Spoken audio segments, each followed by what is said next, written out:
Data menunjukkan bahwa pada tahun 2018, hampir sepertiga dari emisi gas rumah kaca terkait energi di Indonesia disebabkan oleh transportasi perkotaan. Maka, dalam upaya memitigasi krisis iklim, salah satu yang dapat kita lakukan adalah dengan mengurangi ketergantungan kita terhadap moda transportasi pribadi berbahan bakar fosil seperti mobil, serta meningkatkan transportasi rendah karbon di kota, baik dengan memperbaiki transportasi umum, atau membuat bersepeda dan berjalan kaki menjadi pilihan mobilitas yang layak bagi penghuni kota. Namun, fasilitas yang ada sekarang belum sepenuhnya dapat dinikmati dengan aman dan nyaman oleh warga, terutama oleh kelompok-kelompok rentan seperti penyandang disabilitas, lansia, anak-anak, dan perempuan. Melalui program Future Cities, kami berharap dapat memberikan pengalaman yang baik bagi kelompok rentan dalam bermobilitas aktif seperti berjalan kaki dan bersepeda. Meningkatkan layanan transportasi umum agar menjadi opsi yang aman dan nyaman bagi kelompok rentan, serta mengembangkan kapasitas badan-badan tata kelola transportasi untuk mendorong inisiatif transportasi rendah karbon di Indonesia. Tujuan utama dari program ini adalah mengurangi emisi karbon dan meningkatkan kelayakan huni kota-kota di Indonesia, termasuk diantaranya aksesibilitas untuk kelompok rentan. Dalam mewujudkan tujuan ini dibutuhkan pendekatan-pendekatan yang inklusif dan partisipatif untuk meningkatkan kapasitas dan juga agensi dari teman-teman kelompok rentan. Kota kita mengembangkan metode-metode kreatif yang menyesuaikan dengan kemampuan individu yang berbeda-beda, dan kami juga secara intensional mengundang partisipasi para pemula yang sebelumnya jarang aktif di kegiatan warga untuk mendorong partisipasi yang bermakna dari kelompok rentan. Metode-metode ini diharapkan dapat menciptakan ruang yang nyaman dan aman bagi warga untuk turut serta menyampaikan aspirasi dan juga kebutuhan mereka dalam bermobilitas di kota. Lalu, apa saja yang dilakukan program Future Cities untuk menangkap aspirasi dari kelompok rentan ini? Di awal program, kami melakukan survei persepsi terhadap hampir 500 orang di 12 kelurahan di Semarang untuk memahami tantangan mobilitas bagi 4 kelompok rentan: penyandang disabilitas, lansia, perempuan, dan anak-anak.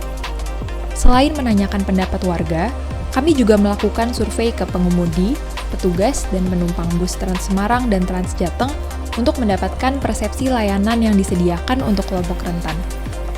Hasil dari survei ini kemudian digunakan sebagai data baseline untuk menilai kerentanan, aspirasi mengenai pengalaman mobilitas di kota, dan kaitannya dengan isu iklim, serta menjadi informasi dasar untuk metode pengumpulan data kami selanjutnya.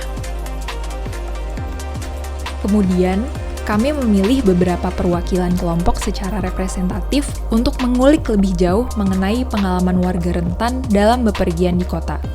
Proses ini dimulai dengan kegiatan photo voice atau fotografi partisipatif, di mana partisipan diminta untuk mendokumentasikan perjalanan mereka sehari-hari, dibantu oleh beberapa pertanyaan seperti tempat yang ingin dikunjungi di kota namun tidak bisa dikunjungi, dan seperti apa perjalanan yang aman dan nyaman bagi mereka. Metode ini kami lakukan untuk memudahkan partisipan dalam menyampaikan aspirasi dan menarasikan pengalaman mobilitasnya di kota secara visual. Proses ini kami lanjutkan dengan lokakarya pemetaan perjalanan harian atau journey mapping. Di tahap ini, kami menyiapkan alat-alat bantu seperti peta besar serta miniatur kendaraan dan gedung, di mana peserta dapat mereka ulang pengalaman mereka terkait hal yang memudahkan atau hambatan yang dihadapi selama melakukan perjalanan di kota. Selain menjadi metode yang menarik bagi warga, kegiatan ini pun memudahkan kami untuk memetakan aksesibilitas sarana dan prasarana transportasi kota berdasarkan perspektif penggunanya. Lalu, untuk mendapatkan gambaran langsung akan persepsi partisipan mengenai lingkungan dengan pencahayaan dan suara yang dianggap nyaman, aman, maupun tidak, kami mengundang beberapa perwakilan peserta untuk berjalan bersama-sama di malam hari dan mengusut lebih dalam mengenai pengalaman mereka di jalanan kota. Selain metode-metode partisipatif yang telah dilakukan sebelumnya, Kami juga melakukan Night Vulnerability Assessment di 46 titik di Kota Semarang yang sebelumnya telah diidentifikasi oleh para partisipan selama kegiatan Journey Mapping. Melalui asesmen ini, kami pun mendapatkan nilai standar pengukuran seperti komponen teknis dan tingkat pencahayaan, serta desain built environment yang erat kaitannya dengan lingkungan yang aman dan nyaman. Di akhir rangkaian, kami melakukan shadowing atau membayangi perjalanan sehari-hari sejumlah partisipan, di mana kami hanya bertindak sebagai pengamat sehingga tidak menyebabkan bias pada lingkungan sekitar. Di tahap ini, kami dapat melihat respons lingkungan sekitar terhadap peserta, serta mengamati pengalaman perjalanan dan tantangan yang mereka hadapi secara langsung. Pendekatan inklusif dan partisipatif untuk meningkatkan transportasi rendah karbon yang lebih aman, nyaman, inklusif, dan juga aksesibel tidak hanya menguntungkan satu kelompok, tetapi akan berdampak positif bagi semua warga kota. Kami berharap dapat bekerja sama dengan lebih banyak pemangku kepentingan di kota-kota di Indonesia.